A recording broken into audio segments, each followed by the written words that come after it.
ZEE5 app download করুন আর দেখুন সম্পূর্ণ এপিসোড একদম বিনামূল্যে।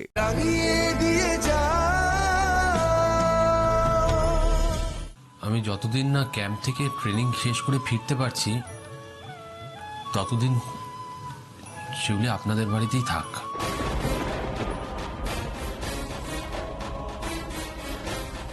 আমাকে এখানে রেখে দিয়ে তুমি চলে যাবে বাবলু? আমার জন্য তোমার একটুও চিন্তা হবে না, তাই না? মায়ের কথাটাই তোমার কাছে বড় হলো। তবে কি ছোট ঠিকই বলেছিল? শিউলির কি ওই সংসারে কোনো সমস্যা হচ্ছে? এটাই বোধহয় ভালো হলো।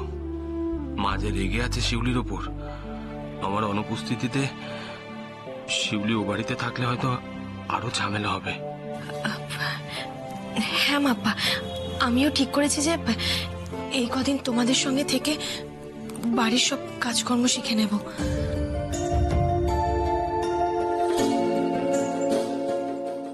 বাসন্তী দিদি কি মেনে নেয়নি ওকে? কিছু তো একটা আছে যা ও আমার কাছে চেপে যাচ্ছে। কি হলো বাবলু, খাওয়া হয়ে গেল নাকি? আর একটু ভাত দে। না, আমি আর খেতে পারবো না, আমার পেট ভরে গেছে। শিউলি, বাবলুকে হাত ধোয়া জলটা দে।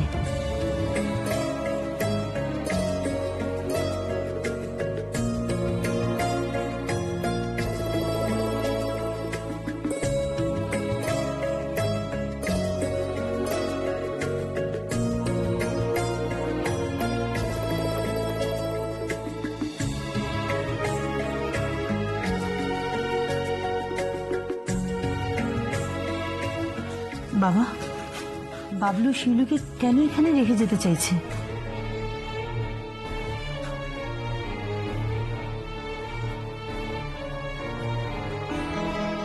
তাহলে ও বাড়িতে কেউ শিউলিকে মেনে নেয়নি বাবা?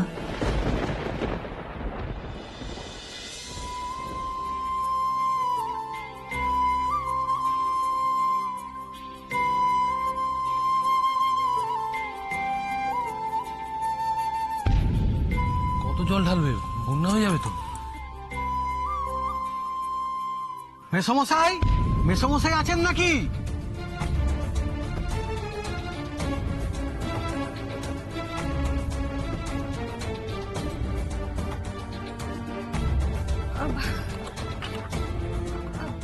দাদু আছেন, ভেতরে আছেন। মেসমশাই আজ কোর্টে যাবেন তো?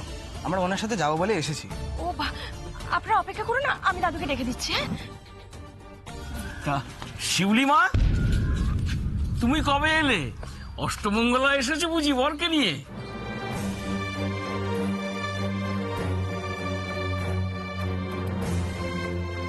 তা বেশ ভালোই হয়েছে, গায়ের মেয়ে গায়েই রইলো, আর ওদের দুটিকে কিন্তু বেশ মানিয়েছেও বটে।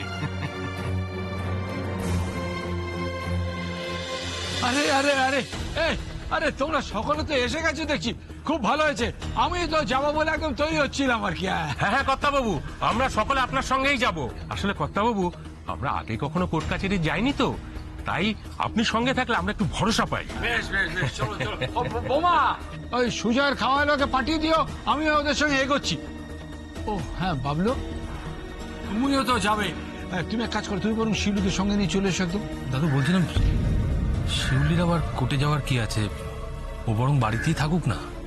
আমি বুঝতে পারছি যে নিজের বউকে কোর্টে নিয়ে যাওয়ার ব্যাপারে তোমার একটা দ্বিধা সংকোচ আছে, কিন্তু আমার মনে হয় যে বিক্রমদের সাজা পাওয়ার জন্য ওর সাক্ষী দেওয়াটা অত্যন্ত জরুরি। কারণ বিক্রমরা যে অপরাধ করেছে তার একমাত্র আই উইটনেস হচ্ছে ও। দেখো দেখো, ভেবে দেখো, ও ওর ওপর গুলি চলেছিল, হ্যাঁ, ওকে ওরা চাকু চালিয়েছিল। তুমি যদি ওকে না বাঁচাতে তাহলে কি অবস্থা হতো বলো তো? সেজন্য বলছি বিক্রমের শাস্তি হওয়ার জন্য ওর সাক্ষী দেওয়াটা অত্যন্ত জরুরি। তুমি ঠিক বলেছো দাদু, আমি যাবো তোমার সঙ্গে, আমাকে নিয়ে চলো। ঠিক আছে, তোরা আয়, আমি এগোচ্ছি। ও সুজয়, তোর হলো? হ্যাঁ হ্যাঁ বাবা, চলো চলো চলো। হ্যাঁ চল চল চল চল। হ্যাঁ,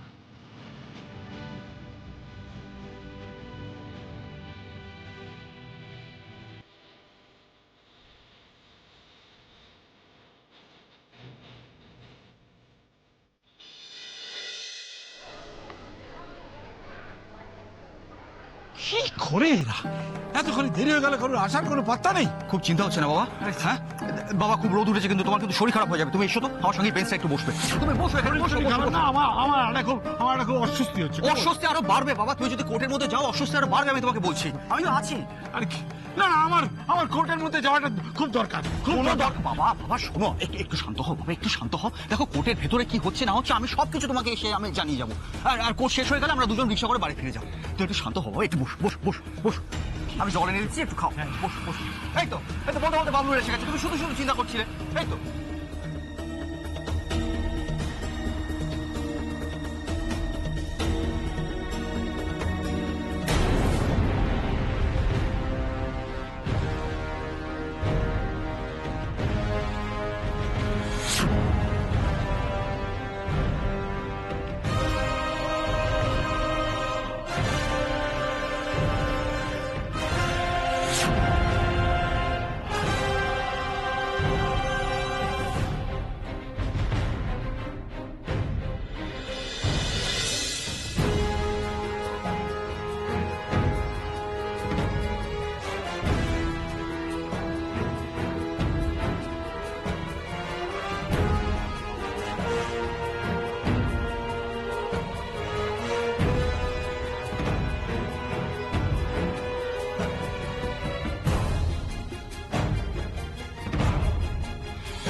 কোর্ট মিস্টার সুকান্ত চৌধুরী এবং তার পুত্র বিক্রম চৌধুরীর বেআইনি অস্ত্র ব্যবসায় এবং চোরাচালান সংক্রান্ত কেসের বিশদ জানতে আগ্রহী। ধর্মাবতার, এই ফাইলে পিতা পুত্রর সমস্ত কুকীর্তির প্রমাণ আছে, যার ভিত্তিতে আমি সরকারের তরফ থেকে ওনাদের দৃষ্টান্তমূলক সাজার আবেদন জানাচ্ছি।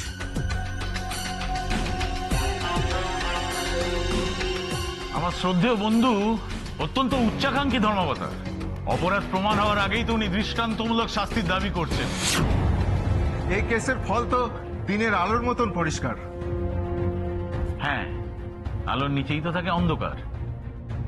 এনিওয়ে ধর্মাবতার, আমি আমার মক্কেলদের পক্ষ থেকে দুই একটা কথা বলার অনুমতি চাই। বলুন আপনার কি বক্তব্য আছে শুনি। আরে তো কমল মুখার্জি, খুব বড় উকিল শুনেছি নাকি? আমিও শুনেছি উনি কোনো কেসে হারেন না। আরে থামো থামো, চুপ কর তো। যে যাই করুক না কেন, শেষ মেশ দেখবে সত্যেরই জয় হচ্ছে। ধর্মাবতার, ওই ফাইলে যা আছে সব ভিত্তিহীন। এই ফাইল দেখতে গেলে মহামান্য আদালতে সময় নষ্ট বই কিছুই হবে। সুকান্ত চৌধুরী আর বিক্রম চৌধুরীর এগেনস্টে কেস দেওয়া হয়েছে টাডা আইনে, যার অর্থ হচ্ছে উগ্রপন্থীদের সঙ্গে যোগাযোগ। জানা আছে কোন আইনে কি হয়, সেটা আমার ভালো করেই জানা আছে। আবার এটাও জানা আছে যে আদালতে অনেক কিছু বদলেও যায়। ধর্মাবতার, আমি আজকে এই আদালতে দাঁড়িয়ে এটাই প্রমাণ করে দেব যে কি সুপরিকল্পিতভাবে মিথ্যে মামলায় আমার মক্কেলদের ফাঁসানো হয়েছে।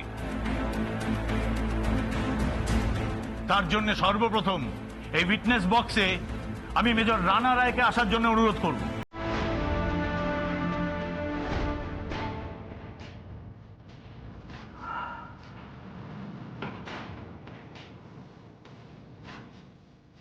ঈশ্বরের নামে শপথ করে বলছি, যা বলবো সত্য বলবো, সত্য বই মিথ্যা বলবো না।